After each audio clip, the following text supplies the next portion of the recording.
What's going on, everybody, and welcome to the Other Side of the Firewall podcast, where we talk about the latest and greatest in cybersecurity news, as well as we highlight those movers and shakers and glass ceiling breakers, those people of color made to the other side of the proverbial firewall. My name is Ryan Williams. As always, I'm joined by Shannon Tynes. What's up? What's up? What's going on? So, welcome to another weekly podcast. So, we publish these. I try to get them out there by Monday, Tuesday. I think last week I hit like Thursday. I apologize, but you will get one once a week. And then, if you are one of our radio listeners on WDJY 99.1 FM or the TuneIn app, you will hear us on Tuesdays at 5 p.m. Eastern Standard Time. But without further ado, I give it to Shannon.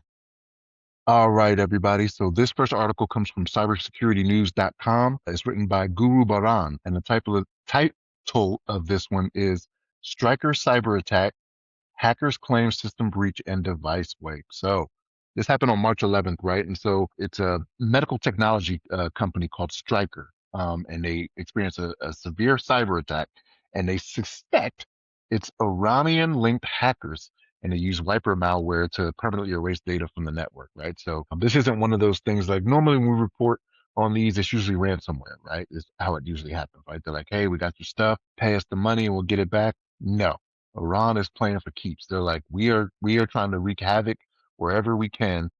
And this is how they're doing it, right? So what it is they just went in and just started erasing stuff off the rip, right? So for Intune devices, right? So like Intune is a program that's used to do like compliance when it comes to company systems, right? Is what it's used for. So for the stuff that's on the network to easily make it all in line and have a baseline for it is what Intune is. And they just went in there and they just start erasing stuff off the rip, like I said. But how did they gain entry, right? Administrative accounts, right? Like as it always is, right? Like if you have weak passwords, and they don't say here how it actually happened. They just know that, hey, they use admin accounts. So it could be weak passwords. It could be maybe somebody just giving it up or got phished or whatever it may be, right? There's a million ways this can happen, but yeah, these folks, these a lot of hackers are not playing around. So what they ended up doing, like I said, they started erasing work computers, personal smartphones with corporate profiles on them. They had a operational shutdown of servers, applications across their global network, right? They defaced the login screens, like I said, wiping devices. And Stryker, their day-to-day operations and manufacturing capabilities across Europe, Asia, and the United States have been impacted by this, right? So they say in here, in Ireland alone, the sudden outage affected over 5,500 employees, immediately halting product design and engineering activities at major technology hubs. Now, this has a far-reaching effect, right? So because they're a medical supply company, this could have the effect of if they're not producing what may be needed out there in the world, this doesn't just affect, just Europe, just Asia, and just the United States, right? Like they're distributing these supplies across the world. So this could have far-reaching effects, right? And we talk about this, well, when it comes to cyber attacks, how it can have the second and third order effects. Well, this is a way that can actually happen, right? And again, they're playing for keeps. It's not like they're saying, give us money, right? And we'll get this information back to you. They just wiped it. They were just like, no, we're this is what we're doing, right? So I don't want to say it's kind of weird, but like this is one of those things where it shouldn't surprise us that this is the road that Iran went down, right? So we get that with things that are going on in the world, if you're paying attention to the news, Iran is getting back into a corner, right? So we talk about this all the time about what'll be the first thing that happens when some type of war or conflict breaks out, right? Cyber attacks. And that's what they did. And that's what they're doing. And they're going to hit whatever they can. And like today, it may be Stryker, right? Tomorrow, it may be, water treatment plants in some of these countries, right? They feel are a threat to them. But again, they're not playing around. They're out here just like, hey, we're burning it all down, right? It's like Alfred said to Bruce when it came to the jewel thief, right? Like some people just want to see the world burn. Like that may be what's going on here. Iran's like, you gonna back us into a corner? We got nothing to lose. Okay, that's what we do. But Ryan, what's your thoughts on this? Yeah, it's a very spiteful attack. Um, that's how you can kind of tell that it's not some rando out there. Like, I don't want to keep saying the word attack, but lashing out basically at this because it's considered a U.S. Company, even though it's headquartered out of Ireland, and what their portfolio supplies is advanced medical devices, implants, and hospital systems that are critical to patient care, making it a key player in the healthcare sector. So yeah, why they specifically would target them? Probably just flipping through their Rolodex of admin credentials, like, okay, who do we have? Who's on the chopping block? And they saw Stryker, and they're like, oh, that's a good one. And then they went in and did their thing, wiping these systems. Which it's sort of a supply chain attack when you think about it. When it comes to, like, not that they use the supply chain to attack Stryker, but that Stryker is part of the supply chain for these medical devices and equipment and things of that nature. So how will this hurt us in the future, right? Like this, we may not see impact for 6 months to a year, depending upon how much medical supplies they've already produced and put out there to the world, specifically to the U.S. So it does kind of suck, right? Especially for whomever has to rebuild this. I guess if they have a good backup, right? Like, unless they wipe the backups, but if they have a good immutable backup that is offline, they can come up pretty fast. But that's saying a lot, because even the best of companies don't necessarily do follow the 3-2-1 rule. And now I think it's the 3-2-1-1-0 rule. When it's a mutable backup with zero errors is kind of a stretch. But if they do have that, then they can come up pretty fast. But that's more for your Department of Defense and other entities that typically follow those rules. But we'll see what happens to them in the near future.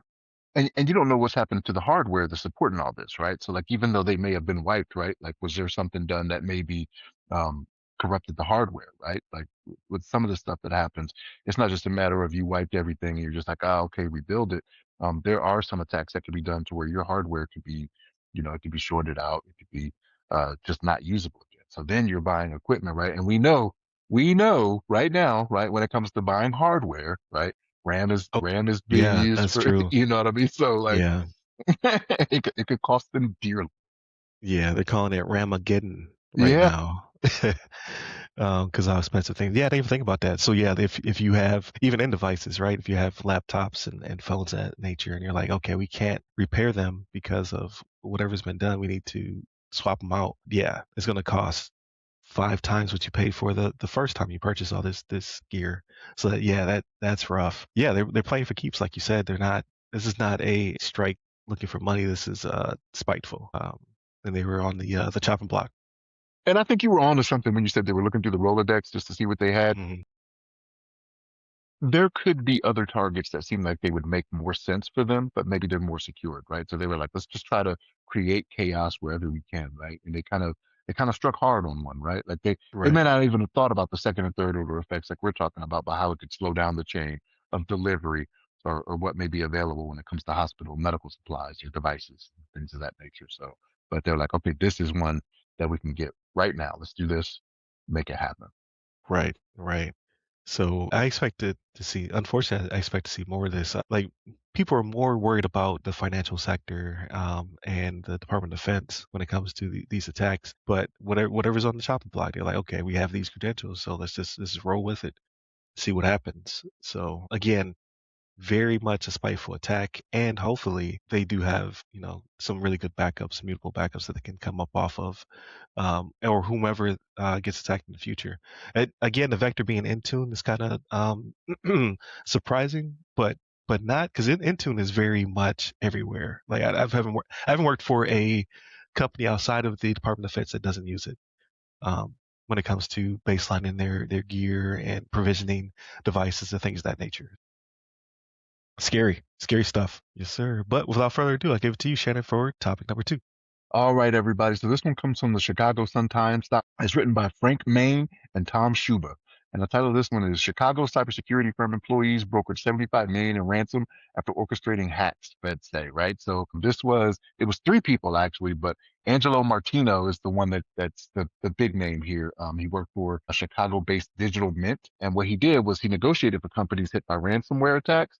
But lo and behold, the dude was in on it, right? He was in on the fraud. You know what I mean? Not fraud, but he was in on the crimes, right? And so he got caught. And I can't remember if we did this. Did we do this one on the show when this happened, where it first came up that he got charged, or No, we didn't do this one? Okay, no. So there was a different one okay. where was it two accomplices or something like that? Yeah, it was two cyber professionals got caught doing something similar, but no, this one's brand new. A different type though, because I was like, no, we talked about this. I thought it was on the show, but it could have been offline. To go behind the scenes, everybody, like there's stuff we talk about like that doesn't make the show that we're just like, you see this, you know what I mean? But yeah, so this cybersecurity expert Angelo Martino, they say he was a wolf in sheep's clothing, is what the prosecutors say, right? So, like I said, he worked for the company Digital Mint, and he negotiated on behalf of companies that were hit with ransom demands, right, from cyber demands, and when their computers got hacked. So what was happening was he was actually orchestrating the hacks, right, for some of these schemes. And like I said before, it was $75 million in ransoms from four companies and a nonprofit organization that he represented as a negotiator, right? And so, like I said, there was actually three of them that were in on this, but he's the one that's the main headliner here. Two of them worked for Digital Mint. They got fired. The third one was for a different company and they no longer work for them either, right? So, but the ransomware they used, Black Cat, right? We've talked about Black Cat before, and they say this began all the way back in 2023. So this had been going on for a couple of years, right?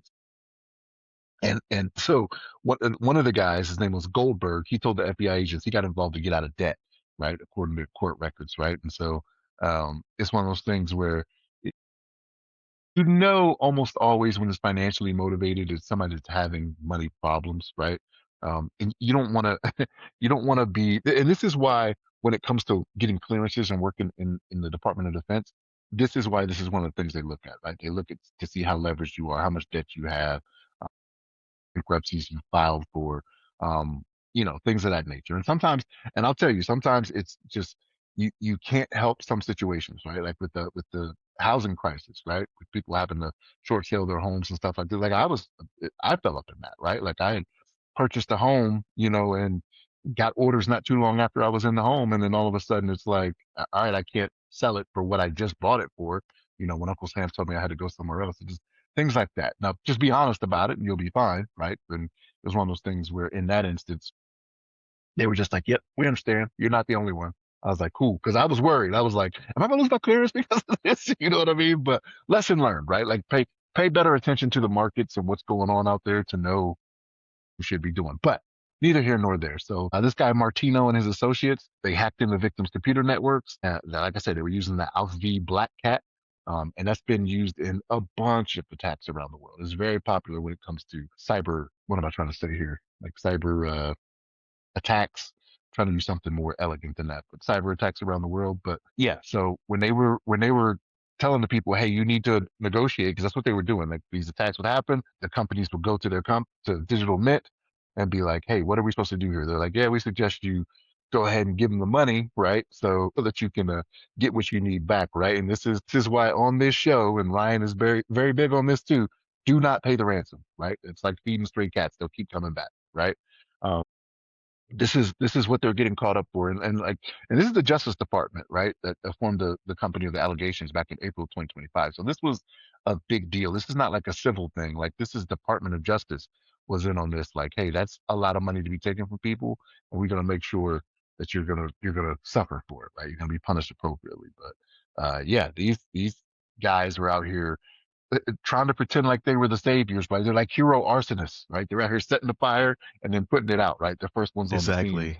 to put it out. But Ryan, what's your thoughts on this?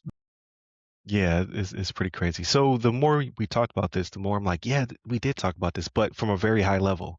Like it was when it first was being discussed, it was like a 50,000 foot view, and this one is way more into the weeds of who these people were, naming them, which is crazy. But I mean, hey, crime doesn't pay, right? And then also specifically stating where they worked wasn't really talked about either, and their ages. Like I always wonder why they put ages into stuff like this. 41-year-old Martino. So this is I like, think what? because when Why? they, I think because when they report with minors, like you can't give the minors names, but so they'll give their ages sometimes. They'll Mm, be like 13-year-old teenager, but they can't give the name. So maybe they're just like, stay consistent. Just give the age all the time. yeah, I'm maybe, guessing. I don't know. maybe.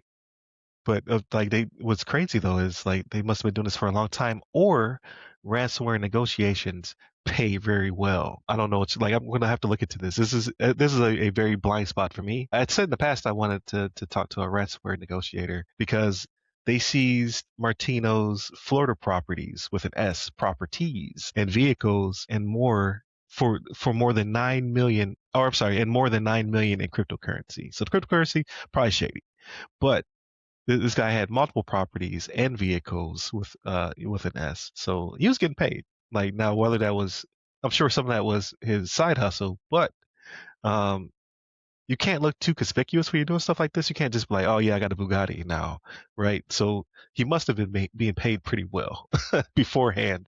I'm like, maybe I should get in ransomware and negotiate. But just the web they weave, right? These three different gentlemen and their cover story, right? Being ransomware negotiators, but really working for Black Cat in this instance is crazy. It's Ocean's 12 type stuff when you really get into it. But as you can see, they still got caught. So crime does not pay. I'm curious what tipped them off. I wonder if it was like the lifestyle they were leading, right? Like maybe, or maybe the answers they were giving, right? Like maybe they, because if you always go and say, just say pay the ransom, right? Because it was four different companies, I think I Right. read in the Yeah. article. Maybe they were like, wait a minute, that's not how we should be dealing with this all the time. And for the amount, right? Because it was 75 million. And it could be the company came back and was like, why is this the answer you're giving us, right? They could have reached out to somebody else, but like, your negotiators doesn't do this. We're going to do it, but how come we didn't go a different direction, right? Or it Right. could just be people talk. Which is crazy. Like, is that actually in your incident response plan or your business continuity plan, like pay the ransom up to this threshold? Like that's pretty wild. But I mean, at the end of the day, paying the ransom is a business decision, because it's not specifically against any rules or regulations unless you're in finance or healthcare or something like that. If you're just a company doing business, the FBI or the Department of Justice can't tell you not to pay. They just highly encourage you not to pay because you have the freedom to do what's necessary to continue to operate. So I gotta ask then. So like, has your experience been, because I never see anything like this. I'm not looking at business plans, so to speak, right? Working for Department of Defense, but do you think maybe it was one of those things where the companies themselves, like they may not have it laid out. This is what we're going to do in this instance, like because they're all going to offload it to a different company. It's kind of like cyber insurance, right? We trust you're going to do whatever you need to do on your end to make us Right. whole again, right? So maybe they didn't have it in their business plan. Okay, we're gonna negotiate, or we're gonna do this. Okay, we go to Digital Mint. Those are the ones we go to take care of this for us. That's who we're paying. And I don't know how this works with them either. If they put them on retainer to just be there the whole time to do it, or every time they need their services, they pay them accordingly. But could be that just for the business itself, they did not go heavily into that or dive deep into that. They're like, somebody else is gonna take care of this for us, right? I don't know. Like, what's your experience been seeing that? Yeah, I've never seen it. So I think you probably are correct in that regard. But I would assume, like, for a company at large, it would go up to the board to make that decision. It would go way up to the top, and then they would kind of deliberate on it to see, because ultimately what they're going to have to do is absorb it into so many quarters, or um, you know, maybe even right size, right? Release so much human capital, which I hate that term, to offset it. Like they're going to have to make a determination or a decision to say, how do we disperse this loss in a way that does not impact our shareholders? Because they're going to have to answer to them ultimately when dividends are being paid out or being paid out to the appropriate amount. So, like I think, like you said, I think it's kind of ambiguous when you get to this point, and it's more of what's right for the business to get back operating. This is crazy, but again, paying the ransom is a business decision when you're at that level, unless you're in a specific sector where you cannot pay because of whatever rules or regulations, or if you're operating abroad, right? Like the UK says no.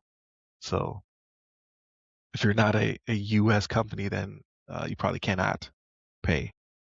That's you bring up an interesting point there, because how does that happen, right? So like, is it based on what is considered the headquarters for the company, right? So like, if it's a company that is based in Ireland or whatever, right? Like it's one of the EU nations, right? But it hits a place that they have in America. How does that work? Because the EU is like, no, we're not going to pay it. Like we just don't pay it, even though it was an American site that was hit. I think maybe it's like cruise ships, right? Like even though they operate here or wherever, they're based specifically to help them shelter taxes and things of that nature.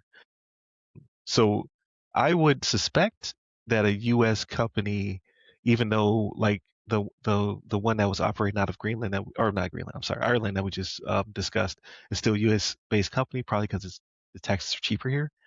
So even though we have a headquarters or a building, we're still a U.S. company. So we don't have to necessarily. You cannot tell us that we cannot pay. Basically, we have certain provisions like GDPR and things of that nature. Like if we have people across the globe. However, we're not a entity like a LLC or a S corp, C corp out of the UK. So you can't tell us what to do or what not to do. But again, I'm speculating. I'm not.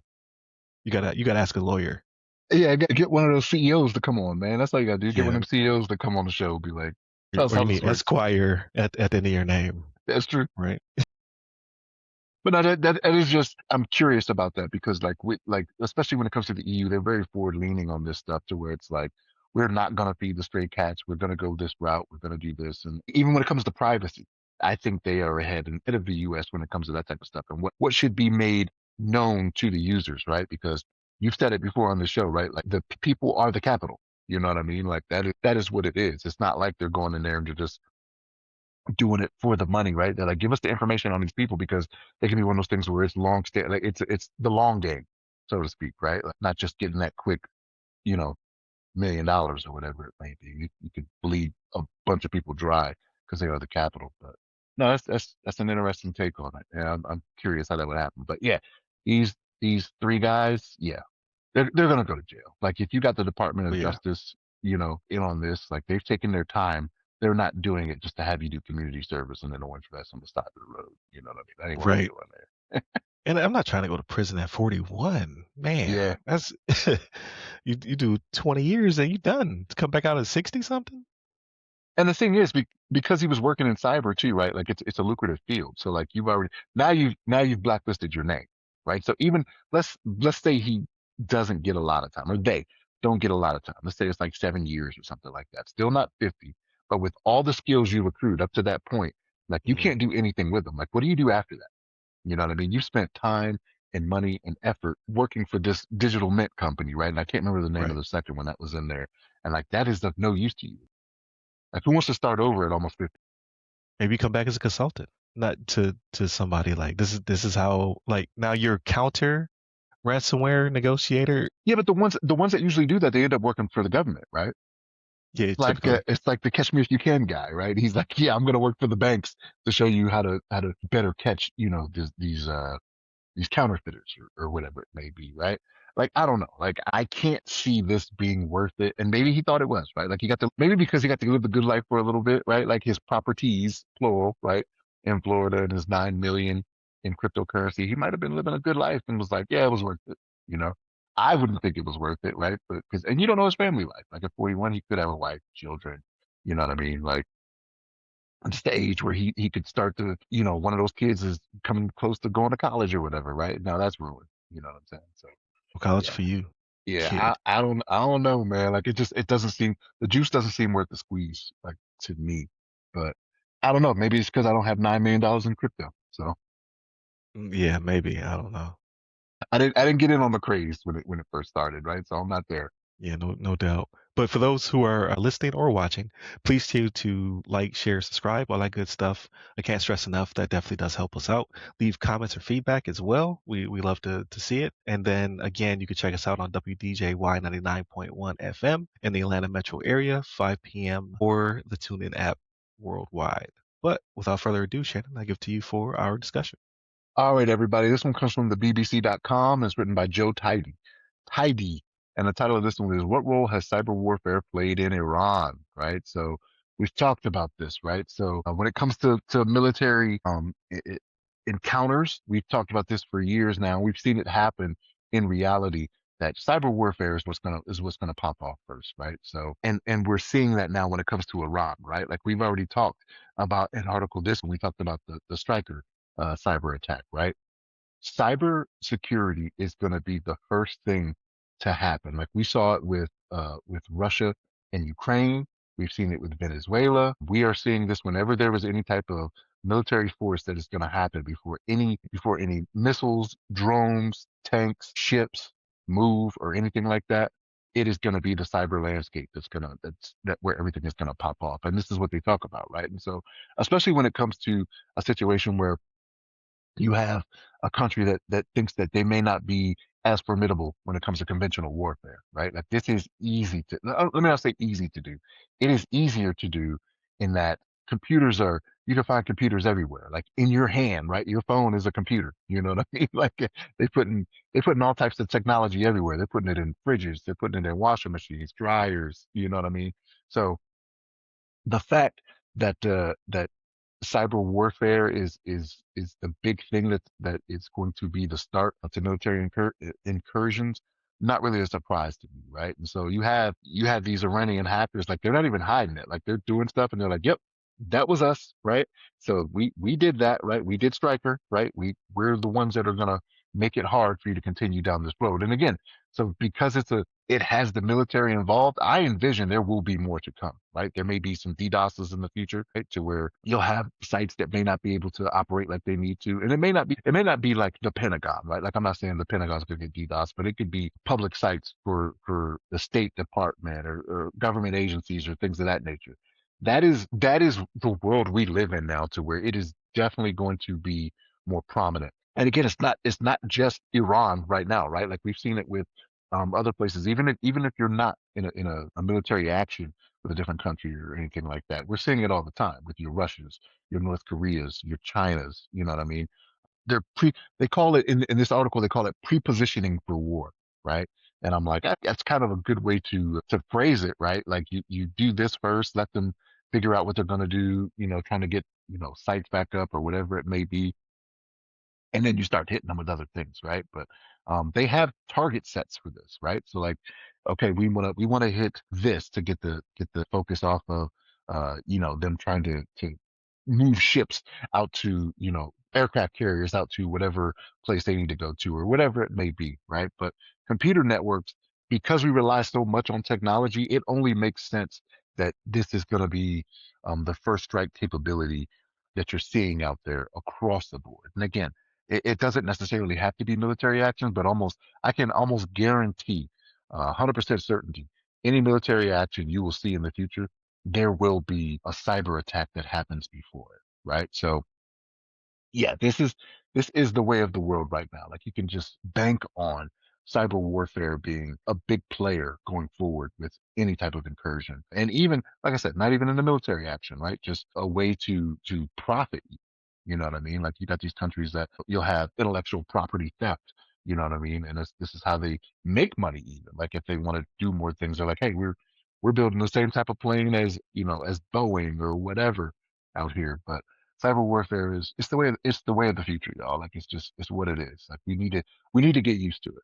Right? Bombs and bullets aren't going to be the first thing to fly. Ryan, what's your thoughts? No, I think you're absolutely right. And I think a major challenge, so to speak, is trying to keep us the dominant internet power, right? Dominant GPS power. So what we've been seeing of late is China starting to release, or I guess not release, but launch, there you go, their own GPS.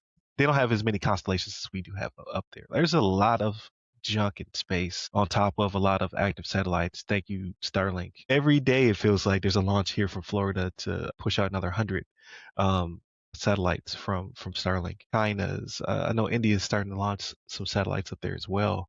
And basically it's superiority. Like not only is it personal convenience, right? Like it's good to have GPS and to be able to have satellite communications and to be able to make phone calls when there's no towers, but you can still hit the satellite, right? Apple's SOS, things of that nature.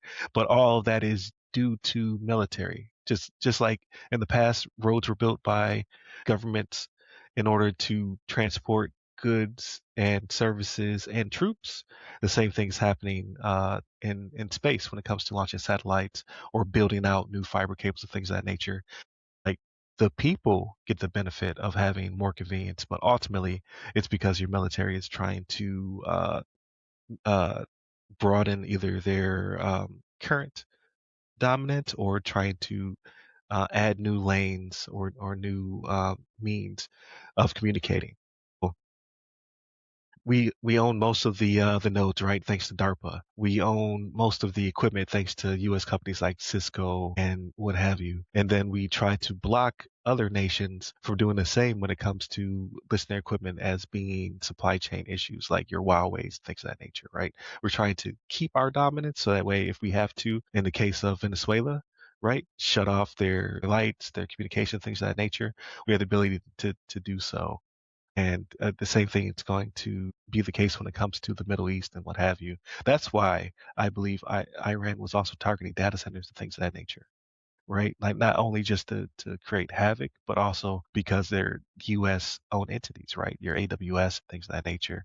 And we use them when we come into country or from afar when it comes to launching our, MQ9s and other UAVs and things of that nature. So technology is, the new way of waging war, like you said, before a tank rolls in or a shot is fired, is typically led by a cyber attack or cyber dominance. So it is the future. Like we rely so much on technology, right? And so, and another thing with this, right? So like you were kind of alluding to, like if this could be multinational when it comes to these different types of things, right? Like it's not always like a peer to peer when it comes to the attack. It's not like you're going directly from the U.S. to Venezuela to do these things, right? You could be going through different countries, you know what I mean, to use their equipment to, to kind of hide the source, so to speak, right? On, Right. on where the attacks are coming from, right? And so this is why, not to get into the politics of it all, but this is why it helps to keep friendly relationships with other countries as well, right? Because like if for whatever reason you need to, in the middle of the night, something is happening and you need to call up an ally and be like, hey, I need you to shut this down. We see an attack is coming from here. This attack is coming out of your country through this equipment. We need you to go ahead and shut this down, right? That's why it helps to keep those friendly relationships. Because if you don't, you may not have that advantage like you used to, right? Like you can't just call up, the UK and be like, hey, this is what we need from you, right? But yeah, it's because of the reliance on technology, and we rely on it for everything, and and we look to become more and more entrenched in it as well, right? It's not like we're going away from technology to be able to do things as we go forward, right? Like we're relying on technology, and we're even relying on AI to make that technology work better and faster for us, right? Right. Even if the guardrails aren't always there, because we talk about that on the show too, right? Like sometimes the guardrails aren't there, and sometimes it wants to do its own thing. You know what I mean? But um, this is this is just the way of the world. And I know I sound like a broken record when I say that, but like it is happening so much. And like the cyber attacks, like if you look up the numbers, if you look up the figures for cyber attacks that get thwarted, like it's an amazing number. But it's just like if you work at a help desk, nobody cares about the 99, the five nines, the 99.9999, percent uptime that you have. That's when Facebook goes down for that 10 minutes. You know that they care about it, right? Nobody cares about all the other good stuff, but I can guarantee you it's trillions of attacks that get stopped. You know what I mean? Throughout the world, as time goes on, and it's just nobody cares about that. It's when you get through and you have instances, um, like your strikers, you know what I mean? Like your ransomware attacks that happen that people are like, this is the big news here. And it's kind of sad, right? Like, and working in IT and cyber, right? Like I get it, I understand it. It is frustrating at times, you know what I mean? It's just like give me some praise for all the good stuff I've done, right? Like your stuff was good for so long, and you haven't had issues for so long. You come across one hiccup, and all of a sudden it's the end of the world for them, and they're like, I can't stand those guys. Like, yo, okay, whatever, right? Yeah. All they say is no, and everything's always down. Yeah, Eh, yeah, Like what? yeah. Like, come on, man. Like, we know better than this. But yeah, like cyber is going to play a great role in the present day and in the future, just going forward. It's what it is. Cyber attacks are are are what we have to contend with. Again, unless you practice abstinence, right? And you just get off technology altogether, but it's just not possible, right? Right, right, exactly. But yeah, we'll see how this all unfolds. Because what they don't do a lot of, like we're very much, when I say we, the U.S. is very much boastful when it comes to the kinetic side of things, right? We'll show videos as things are happening, right? Like with the Gulf War, they'll be like, here's footage from the bomb as it hits the stairwell or goes through the window, just to show that superiority. Like, and then we'll also expound on how much we're spending, right? Like this bomb cost this bomb cost that. But we typically do not talk about the cyber aspect, which that I'm all for, right? Keep it covert, keep it quiet. But I think that's the secret sauce, right? That's what makes it so effective. Like, okay, you can hopefully, disseminate what this bomb can do, what this tank can do, and you can try to build around it. But our cyber is kind of like black magic. So I think that's the leverage that we have over most other nations for now. Anyway, so we'll see how all this plays out. Hopefully, everything will settle in the very near future. I've been trying to avoid Iran talk because I was like, hopefully this will be over soon. So we'll see. We'll see if any more news that's pertinent to us comes out of it in the near future. But back to you, Shannon. So definitely everybody continue to check us out on your podcast platform of choice. Please like, share, subscribe, all that good stuff. Listen to us on WDJY 99.1 FM, Tuesdays, 5 p.m. in the Atlanta metro area or the TuneIn app. Go to the website, ramcyber.io. If you're looking for my services, go to ryanwilliamssenior.com. If you're looking at my projects, my personal branding, I have an upcoming panel at the Minorities in Cyber conference. I'll be speaking on 2 panels on March 25th. And as soon as they share that material with me, I will share it with you guys. But without further ado, Shannon, how was your week? I gotta be honest with you. So my oldest daughter, she had told me about it. She was like, it's actually pretty good. Like and I don't mind the detective stuff like that, right? But I'd seen the preview and I was like, it seems like it's weird to be weird. But if you watch it, it's not bad, right? Like it is if you like the Knives Out series or what's the one where he also directs it, man? Like the Orient Express one, like the Oh murder yeah, on the Orient Express, murder in Venice, whatever. I can't remember the guy's name. It's escaping me. Kenneth Branagh. Kenneth Branagh is the guy's name. Um, if you like those types of stories and things like that, like those detective type things, it's actually it's not bad the way they go into it and everything. So it was eight episodes. I would suggest it if you like that type of detective type stuff. It wasn't I bad. do. I do like that Yeah, type of detective stuff. yeah. So it, So it's I might check it out. it's worth the watch. And I noticed that like I was what was I doing? I was looking something up about it. Apparently, Giancarlo Esposito, it was supposed to be played by oh man, the guy from Brooklyn Nine-Nine at that. Andre Brower was the guy that was Really? in yeah, he had that role first and they had filmed a couple episodes, but then he passed away while they Uh, were filming and they brought in Giancarlo Esposito, who was friends with Brower, as a matter of fact. oh, So okay. yeah, so he came in and finished it off and did it, and I like him anyway. But I can only imagine Brower playing that role. If you ever watch it and you're like, okay, Brower was that, I could see it, right? Because he's very Okay. stern. He's like the head usher, so like he pretty much controls everything when it comes to support staff in the house. Okay. So he has to be firm, you know what I mean? And like if you ever watch, even though it's a comedy, if you ever watch Brooklyn Nine-Nine and how Brower is, like he's that guy, right? He could definitely play that. I would have been interesting to see, but Giancarlo did his thing. He did his part. But yeah, that was a good series that I watched. I started watching, and the reason I did is because all of a sudden he just came to mind. I don't know if something happened that made me think about him. I was thinking about Malcolm Jamal Warner, right, who had passed away over the summer last year. He was vacationing in Costa Rica or whatever. And so I was like, all of a sudden, I'm thinking about him. And then The Resident, like, I don't know if you know the TV show The Resident. It's not on the air anymore, but it popped up on one of my streaming services. Oh yeah, yeah. I remember seeing the thumbnail with him on it. Yeah, yeah. Yeah. And so I was like, this is like Skizmit. Like, I was thinking about him. I see something with him. So I started watching The Resident. That was not bad either, right? Like medical drama shows. I still haven't watched The Pit. I still haven't caught up on The Pit because the wife just hasn't been available to where Okay. we can both watch it, right? Like I don't want to watch it without her and risk, I'm not as mobile as I once was, so I can't sit here and take these beatings. If she's like, you shouldn't have been watching that without me. No, my wife doesn't beat me, y'all. We're very much in love. Like I love her. like Misery. Yeah, Put yeah. that leg in the blocks. I'm like, oh no, more surgery. But yeah. No, so I haven't caught up on The Pit. I want to. Um, That's good though. Like you have a lot of stuff to get through, right? You can yeah. marathon it as opposed to waiting a week. Like this last episode is really good. Is it? See, and I'm Yeah, I'm I'm like 3 or 4 episodes back. Like when I think about it, it's been a minute since we've been able to sit down together and just watch something, yeah. right? And Like, there's only one lull episode, so you can blow right past it, right? You can watch it and watch another one right on top of it. You right back in the yeah, game. yeah. Yeah, as long as it's not a repeated lull, right? Like this is why I couldn't finish Monarch. Like I tried to watch Monarch. I don't know if I said that before, where Yeah, I you tried to did. watch it and Yeah, couldn't you get through it. get Yeah, sick of the brother. yeah.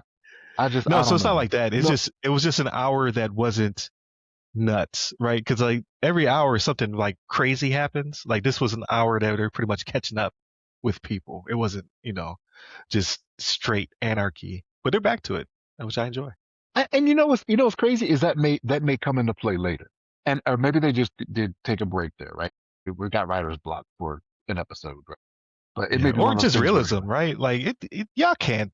If for 12 hours there's 12 crazy events, like you just be like, I quit. I'm out of here. well, in the first season it was like 15, wasn't it?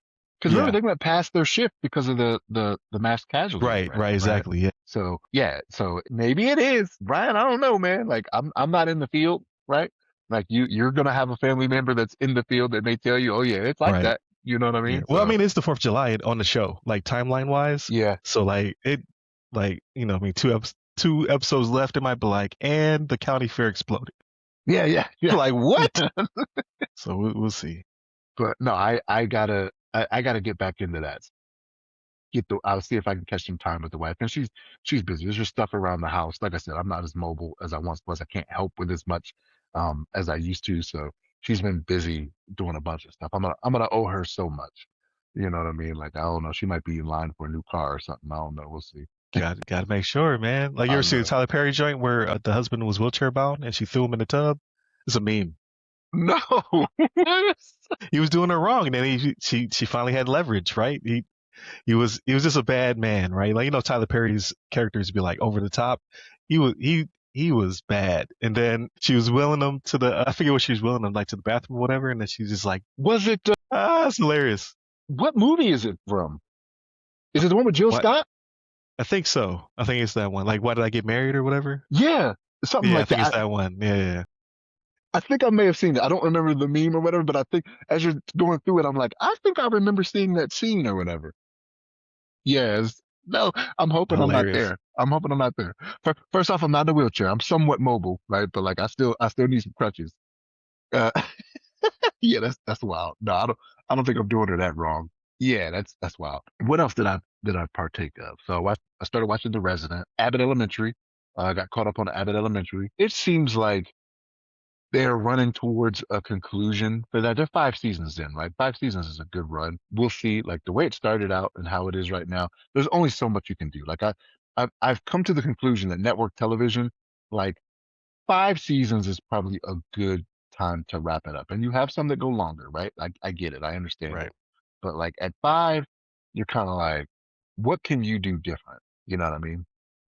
Unless you have some type of source material to where you're stretching it out, right? Like there's a series of novels or something like you can get more source material from it and do it. But like for the most part, I've come to the realization you're not going to get too many seasons in before you're like, I've seen too much of this, you know? So what They're else in have I like watched? Like not to not Grey's Anatomy because I did Yeah. watch several seasons of Grey's Anatomy, but they're like on season 21 or something like that. And that's Wrap crazy. it up. It's crazy. Wrap it up. And here's the thing, right? And so The Residence is also a Shondaland production, right? Bridgerton was the other one. Yeah, and that thing was like gangbusters, man. Like when I watched Bridgerton the first came out. season. I Yeah, was like, oh, and I don't like that time period all like that. Like this yeah. doesn't do it for me. But it was very much a colorblind casting, so it's okay. I can rock with this. Watch the first season. I was like, that was dope. And then I heard it was the second season. I was like, I'm not watching that because I got everything I wanted. You you put it in a very nice Yeah. envelope. I'm not, but apparently it's like on season 3 or 4 or something like that. I would say they're on season 3 or something like that. Yeah. They're doing what they That was need to good. do. One season, one and done. That was enough for you. Um, what else did I do? Um, that might be it. That might be the major stuff that I watched. Every once in a while, turn the news on, see what's going on. They had a fire here in Colorado, one of these apartment complexes.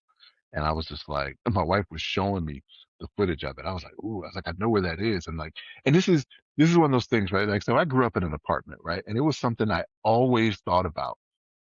And I don't know why. Maybe it's a man thing. If a fire was to break out, like even if it's not your fault, like how so many people could go at one time, right? Because it's hard to get out of there, right? Like for us, the one that I grew up in, like if I can't make it to the stairwell, I got to jump down 3 stories. not to go off onto a side tangent, I did it as a kid one time. I was curious.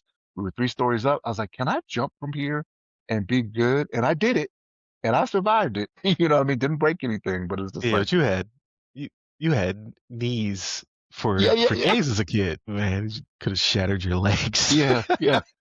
So Three like, stories is high. yeah, yeah. But like, but like, if you're like 6 stories up or something like that, like, yeah, you don't want to get burned up and you'll risk it, right? Mm. But it'd be way more serious for you. But yeah, I don't know. We'll probably keep up with it to see how it all started and whatnot. But like when she was showing me the video, because people that lived near it were taking videos of it, and I'm like, oh man, this is not good. You know what I mean? So And they're never built like not to knock apartments, right? I grew up in like the projects I grew up in would not burn down. Like that was nothing but cinder block and concrete yep, and yep, so yeah, like like yeah, there were multiple units, but only one is going up. yeah, Uh, in the project, like, I'm sure they build them different now, but back in the '80s, everything was concrete, metal, and asbestos. yeah, yeah, Like and throw some lead paint on there too. But yeah, they don't build them like that anymore. But they've been building apartments near us, right? Like because they're expanding. Like they open up a whole road. They're turning all this farmland into houses and apartments. And they start with these concrete stacks, which if you drive by it enough, you start to realize, oh, that's the stairwells, but everything else is wood. So it's like, oh, well, they build like what do they call them? There's space between the two to slow things down. Like they build them so that way you can get out in case something like this would to go awry. But it's not like our houses are block on block, right? So like it's just totally different what they're building between the two. So God bless. hopefully, hopefully there was no serious injuries or death that happened from it, but it looked pretty bad. But not to end on a terrible note, but how was your week, Ryan? What's up with you? Right. So a lot of allergies, man. The allergies kicking my butt. Like everything is covered in pollen right now. Grass is growing like crazy. Like I appreciate you, grass. I'm glad that you came back because there was a time where I thought I was gonna have to resaw the entire front lawn, but it looks like I have to cut you weekly now. Like you're making me upset. So I'm probably gonna have to cut that today. I just cut it last week. It's already thick. But Hey, you got so hold up, Ryan. You got a teenager with a nice strong back, man. So like, I don't know what. Look, you to the point now where you can start delegating that and be like, hey, man, look, all that food I paid for you. You know how warm you are in the winter and how right, cool right. you are in the summer. I do all that for you. So I need you to get out here every week. I might. Like before, it was a lot, right? Like the front yard and the backyard. I felt bad, and I was just like, just knock it out myself. But now most of the backyard is pool, so it's really just the front yard. To be honest with you, and then with a little bit of grass growing in the back, which we've discussed. I wish my HOA would allow me to put turf back there because I'm sick of it. But it's first world problem. Um, what else did I do? So I'm playing back through Resident Evil 9 again. Having fun with that. Ghost of Yote just got a new update called Legends. So now you can play. There's like a campaign that's more mystical, right? Like they did the same thing with Tsushima. I never played it, but now Yote's version just came out, and it has like multiplayer stuff like that. So I want to kind of check that out to see what that's all about because I have like 100 hours. I think the internal clock is 98 hours in Yote, so I might as well just keep it rolling. I'm gonna check that out probably today. I watched a really good documentary last night called Fukushima Daiichi. It's about the nuclear power plant that went up in Japan, and it's really good. Like I watched Chernobyl, right? Like that was the recreation of what happened. This one is just a straight documentary, and it was very informative. Like I learned a lot. I didn't realize how bad it was and how much worse it could be, right? After the tsunami came through, killed about 20,000 people, which was crazy. I didn't realize it was that many people were killed by the tsunami, and then that's when the power plant started to have its issues because it lost power, couldn't cool itself, couldn't pump fresh water in, and just how much radiation is still up there. And then there's another documentary I started, but I fell asleep that follows the animal life there. So there's one that just talks about like what happened back in 2011. I think it was March 2011 when it happened, and the people who were involved in there, and their recounting of it. And they have like lots of footage. It's crazy, and just how they are heroes, right? They call them uh the heroic 50 or something like that. And then the guy who was there, he's like, there's actually 69 of us. And how they risked their lives. Like some of them have died not too long ago from cancer in order to make sure it didn't get worse. Because at some point it looked like as though they should have got out of there, but because they stayed there in their efforts, they actually did wind up saving a lot of lives. They said at one point, like they showed one of the reactors blowing up. It said when that happened, it released the equivalent of an X-ray for every person on Earth. Like we all got X-rayed the day it blew. Yeah, I didn't even know that. It said, yeah, it said like it impacted the entire world when that specific reactor blew. We all got an X-ray that day. So I don't know if you remember, man. We were at Virginia at the time. Remember we had to throttle the networks for traffic, like for the efforts for that. So like it was far reaching. Like we were not close to Japan, but like there was stuff that we had to do to make sure that rescue efforts and things of that nature Right. could be conducted. But yeah. Yeah. And they go into that as well, like just a little bit. Like we did a lot of, because there's like 80,000 American troops or something like that in Japan. So it talked about a little bit of that, but more like how President Obama sent nuclear power experts to site to help them out. And they didn't want the help, partially out of pride, but also because they didn't want the U.S. to take over. And they kind of talk about that and how the headquarters was not anywhere near there, right? TEPCO is the company who was in charge of it, and it's a U.S. nuclear built plant by spec. So they sent a guy who is an expert on. He was like, I've never been to Japan, which he said they sent me because I was an expert. Like the same one that was on the cusp of blowing is the same one I worked in on a daily basis, and that I worked in, and he listed all the countries. He said the I was the foremost expert to go there, but I didn't. Obviously, I didn't understand the politics, the culture, the language. He was like, "There's so many things against me outside of just knowing this plant like the back of my hand." So we talk about that a little bit. It was really good. And then, like I said, I want to watch the follow up. They go back, so they're back recently, and they're putting up cameras because there's wildlife there that's thriving, and they're trying to figure out how. How is it possible? Like wild boar, and there's a certain type of monkey, right? So there's a primate that's there, and they're breeding, like they're mating, they're having lots of offspring. And they're like, this shouldn't be possible. And they show the Geiger counter; it is 40 times higher than it should be in radiation. It was like human beings would just get cancer and die here. Like, how are these things surviving? And then they show other weird stuff, like how the foliage is kind of weird, how they have spiders that are asymmetric, right? Five-legged spiders now because of the radiation, but they shouldn't be there either. And as the guy's walking around, there's lots of foliage on the ground. He was like, all this should be broken down and it should smell like decomposition, and it doesn't. It smells very sterile because all the insects are dead. All of the, nutrients that would be on the topsoil that would help break this stuff down is dead. So it's pretty wild to see the far-reaching effects. And it pushed out 150,000 people, right? So as they're walking around, like people just left their cars on the road, right? They just had to immediately evacuate. So it looks like The Last of Us, right? The streets are overgrown. People's houses look just like they were when they left. Outside of the wildlife that's now taking over their houses, and they can't come back because radiation is just way too high. So interesting stuff, right? Like so, I'm watching that. Caught up on the pit. So when they go in, are they going in with drones or is it people in hazmat suits that are going through? So it's people in hazmat suits, and you see a lot of footage people without. So they're like, we're allowed to be here for a very short period of time to set up our cameras and things of that nature, unrestricted, and then we got to get up out of here because of how much radiation is out there. But no way I would go up there, because if I, God forbid, did get cancer, I would immediately be like, it was that, no matter what. But yeah, it's like, because I saw a dude, he was setting up cameras to catch the wild boars as they pass a certain house. He's out there just in a flannel. And I was just like, whoa, like, what are you doing? And they're like, yeah, we're allowed to be here for a very short period of time to set up and get up out of here. I guess they've done studies, 3 Mile Island, Chernobyl, things of that nature. So they kind of got it down to a science. But even still, I'm like, nah, I'm straight. But yeah, just interesting stuff. But you're saying the pit. But yeah, so I'm caught up on the pit. Really good episode. I think they're on what hour are they on? Hour 10, maybe. So they're getting there. They're getting to their conclusion. But I like what I'm watching, and that's pretty much it for me. I got in a little bit, um, and then just getting these episodes out. I have like 4 Ask CISSPs I need to edit and push out there, so those should be coming out pretty soon. And yeah, just work and I gotta start throwing in some exercise. Now that I don't have the excuse, it's not cold anymore. So I got to get up out there and get my walk on or jog or whatever. But that's pretty much it for me. So I will put it out there. It's like 3 more days until Invincible, right? Releases yeah, for yeah, season yeah. 5. Yeah.